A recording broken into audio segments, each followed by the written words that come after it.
Hello and welcome to 6.5, our last section of Chapter 6. Today we're going to talk about inverse trigonometric functions. So recall, the inverse of a function undoes what a function originally does. In the past, we've written like if f of x was our function, the inverse f inverse of x. So we're going to follow that same kind of notation. For example, sine of x would be the original function. We're going to be talking about sine inverse of x. But some calculators showed a sine inverse of x. That does not mean 1 over sine x. But some also say arc sine x. And so some books will say this. These are exactly the same thing. There's no difference between these two. Just to state it as well, we have cosine x, and then there'll be cosine inverse or arc cosine of x. And tangent of x, its inverse function is tangent with an inverse there, or arctan. So again, cosine inverse and arc cosine, tangent inverse and arctangent are the same thing. So we're going to get into this now, but I want you to be aware of these terms. They are synonymous. So let's just talk about this for a second. For us to find the inverse of a trigonometric function, we must limit the output of the trigonometric function. Why? Well, think about our sine function.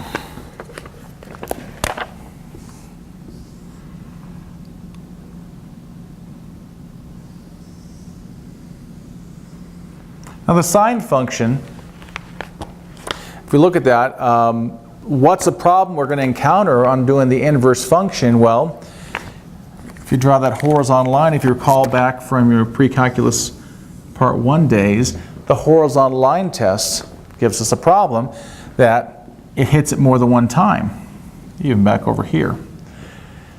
And that would make it not a one-to-one function. It's a function, but not one-to-one.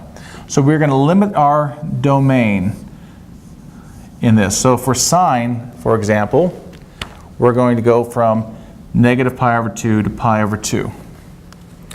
And you can read more about the one-to-one stuff if you need a refresher on page 277. So the first inverse trig function we're going to explore is arc sine. Arc sine is the inverse of sine.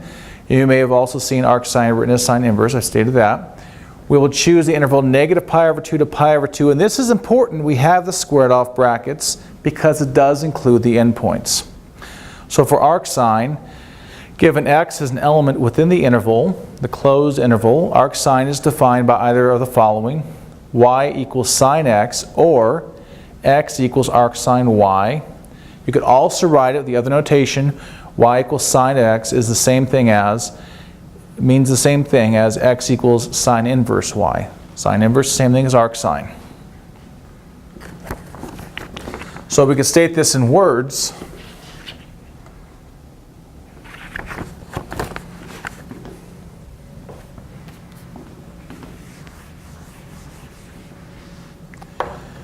In words, arc sine y is the angle whose sine is y.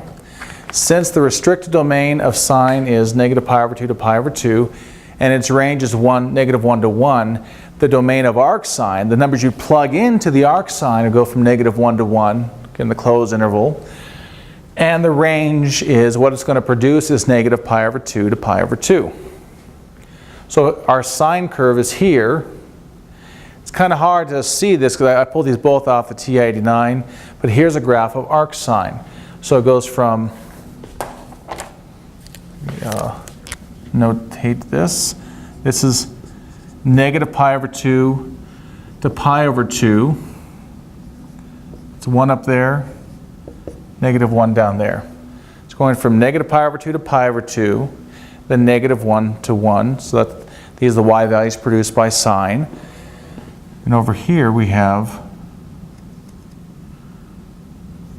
the values you'd plug in, negative 1 to 1, and it produces values from negative pi over 2 to pi over 2. So that the domain for the sine is the range for the arc sine. The range for the sine is the domain for the arc sine. Now, a cool thing about this, arc sine allows us to be able to find, for example, if I said sine of theta equals 1/2. We know what this is going to be. We've memorized this value. We know that theta would be pi over 6. But if I said sine of theta equals 0.27, well, we don't know how to do that, but we do have the tool with our calculators, or back in my day, you look it up on a chart. You could do theta equals sine inverse of 0.27. That's the real beauty of this, is you can undo it and get the angle measure.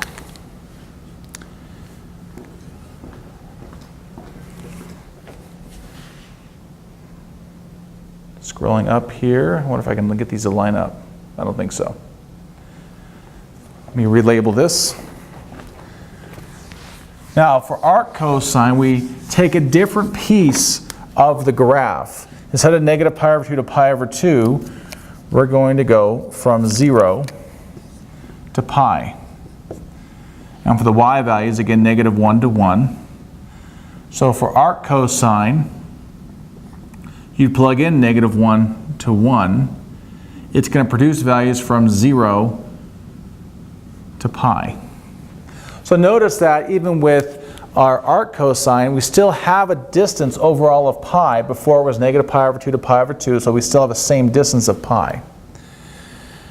And I should say this. For here, x is going to be in the closed interval from 0 to pi. Okay. That's arc cosine. It undoes a cosine function. So let's look at 3 of these functions together. And most calculators have these 3 functions on them,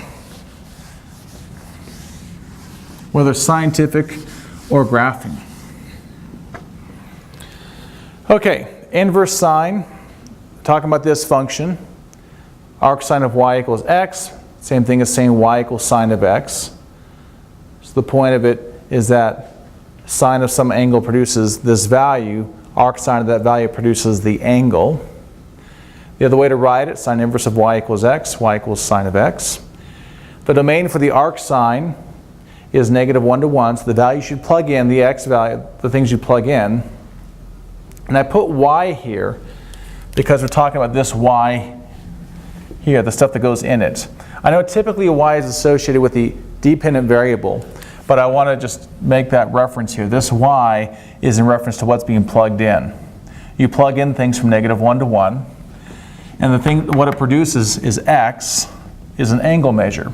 And that's going to fall from negative pi over 2 to pi over 2. Inverse cosine, we could say arc cosine of y equals x. This is the same thing as saying y equals cosine of x. And here's a typo. This should be a superscript. Cosine inverse of y equals x. So the other notation there.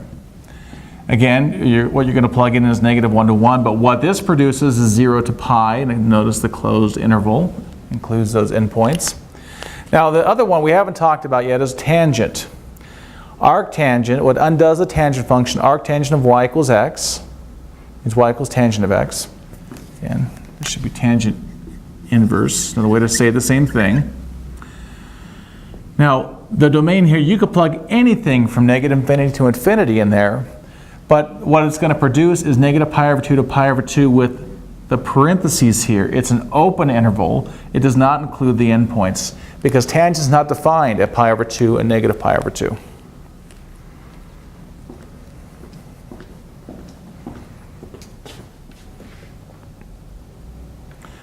Okay, so let's look at some examples here.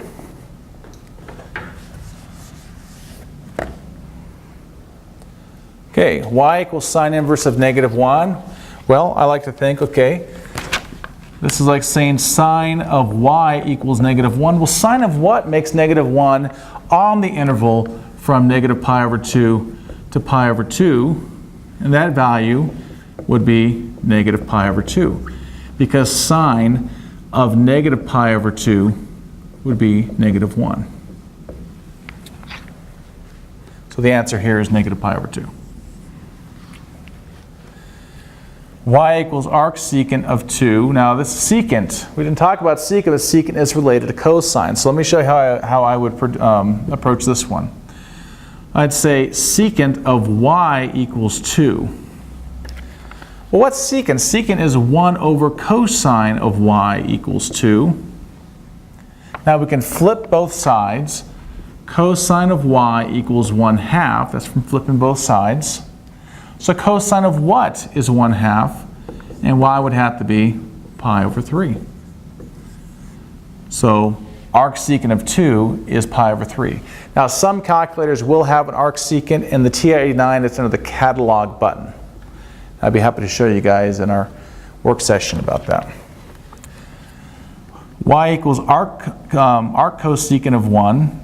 Well, this is like saying cosecant of y equals 1. This is cosecant, Jeff, not cosine. There we go. So we could write 1 over sine of y equals 1. Flipping both sides, sine of y equals 1. So y would be pi over 2. Sine of pi over 2 is 1. So that's without a calculator. And now we could do this with the calculator. These next set of values are not common ones we'd have memorized. So let me go ahead and scroll the screen.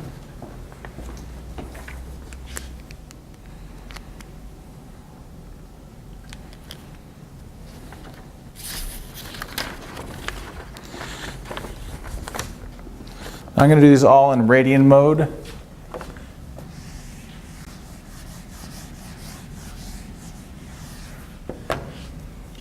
Okay, the first one, cosine inverse or arc cosine of negative 0.04. And I'd be happy to show you on the calculator in our sessions together. But if you're using the 89, which I recommend everyone should, the green button, the green diamond button, and the Z button gives you cosine inverse. Cosine inverse of negative 0.4 is, make sure it's in the right mode, and the same answer I got there, 1.98. 1.9823. Okay. For sine inverse, I hit the green button, and then the y gives me sine inverse of negative 0.9. And that's going to be negative 1.11, got to round it, so negative 1.120. Now cosecant's interesting. I'm going to go with the thought that maybe some of you don't have an 89. If you do, look under the catalog button, you can find arc cosecant. But if you don't, let's think about what this is saying. Y equals cosecant inverse of 5. So cosecant of y equals 5. What's cosecant? 1 over sine of y equals 5. So sine of y equals 1/5. Well, now we can go back to the direction by doing sine inverse of sine of y equals sine inverse of 1/5. This part cancels, y equals sine inverse of 1/5. And then we can do that now. Put it in the calculator. Sine inverse of 1 divided by 5. Have y equals 0.20136. I think I went too many places. 2014. There we go. And that's it for that example. But just to recap what I've done here, going with the cosecant, we can convert that to sine and then do arc sine. So the idea here was to go from cosecant to sine.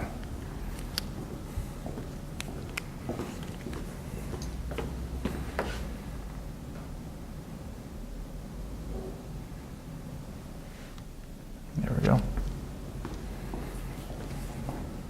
Okay. Now evaluate the following. Cosine inverse of cosine of 2 pi over 4. Well, whenever you take arc function or the inverse function of the original function, you're just going to get 2 pi over 4, which is pi over 2. One thing to be careful of is to make sure that that falls within the domain of the inverse function and the range. Make sure this value falls within the output of that function. So tangent of arctangent of 0.5 would be 0.5. They cancel each other out. They undo each other. That's the relationship between them. Okay, now let's evaluate without a calculator. I'm going to scroll up to get a little more space here.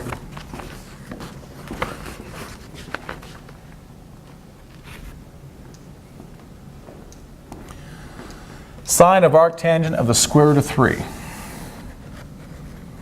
So let's first of all think of this. If arctangent of the square root of 3 equals y, what's y? I mean, then I could put y in this place. Well, that's like saying tangent of y equals the square root of 3. Well, tangent of what is the square root of 3? Going to, we can do degrees or radians. I'll stick with radians. So we can say y equals pi over 3. Tangent of pi over 3 is square root of 3. And that's a value we should memorize. So pi over 3 goes in place of the arctangent. So sine of arctan of the square root of 3 is the same thing as sine of pi over 3, which is square root of 3 over 2.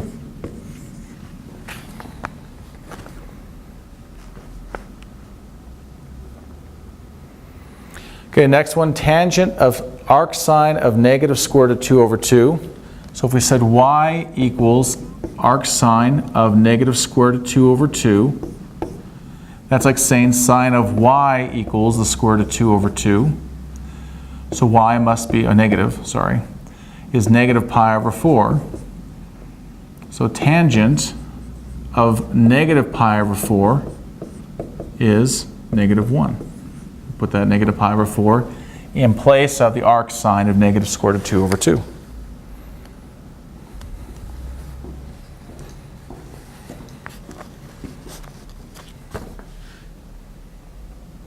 Here's a fun problem, a good application problem. Now, for many people are going to read this problem and say, wait a second, what's a space shuttle? We used to have a space shuttle, program, and it'd go up and take stuff to the space station. But that's kind of a thing of the past, and so something else I'm sure is on its way, though. Kim is watching a space shuttle launch from an observation spot 2 miles away from the launch pad. From the angle of elevation to the shuttle, or find the angle of elevation to the shuttle for each of the following heights. So let's draw a little triangle here. So she's 2 miles away, and the shuttle is 0.5 miles. Some booster rockets and the main tank, and we'll just go with that. There's our shuttle. So we want to know what this angle is here. We'll call it theta. Now, what function is going to deal with the opposite side and the adjacent side? That's the tangent function. Tangent of theta is 0.5 over 2. So I want theta. Well, I need to do arctangent, or tangent inverse of tangent theta, is tangent inverse of 0.5 over 2. So theta would be what? And this we should do in degrees, so let me make sure my calculator's in degree mode.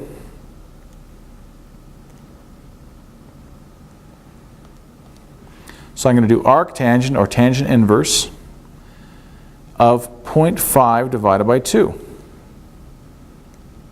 And it's 14.04 degrees.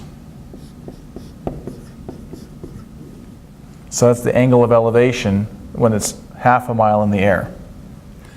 Now we're looking at the situation that it's 2 miles in the air.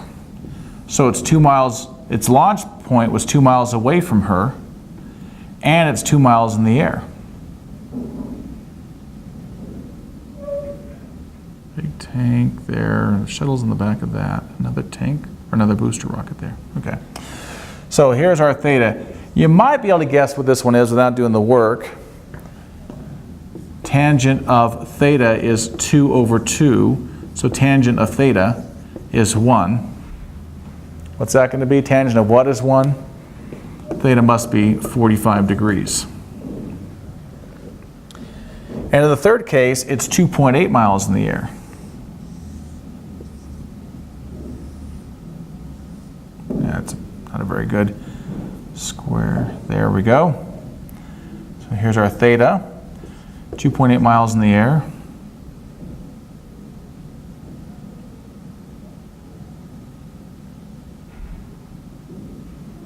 Okay. And tangent of theta is 2.8 over 2. So tangent of theta is 1.4. So arctangent of theta is arctangent of 1.4. Arctangent, Jeff. That cancels. Theta would be arctangent of 1.4. So what's our theta?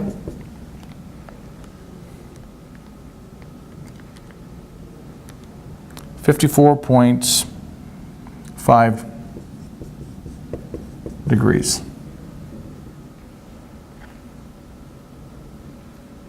Okay, and that covers that problem.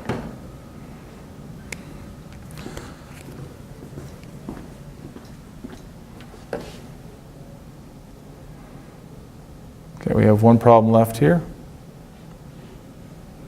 There we go. Express as a purely algebraic function.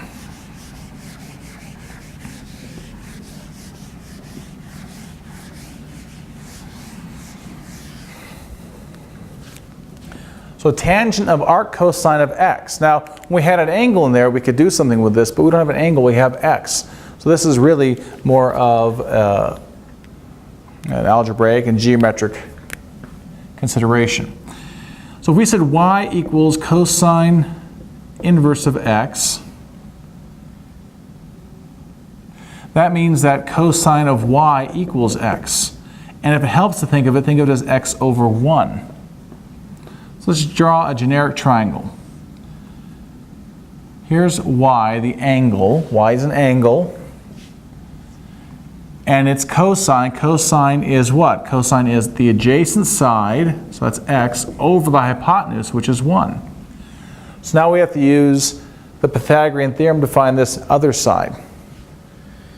Let's call that b. So x squared plus b squared equals 1 squared. So x squared plus b squared is 1. So b squared is 1 minus x squared. We're solving for b. b would be the square root of 1 minus x squared.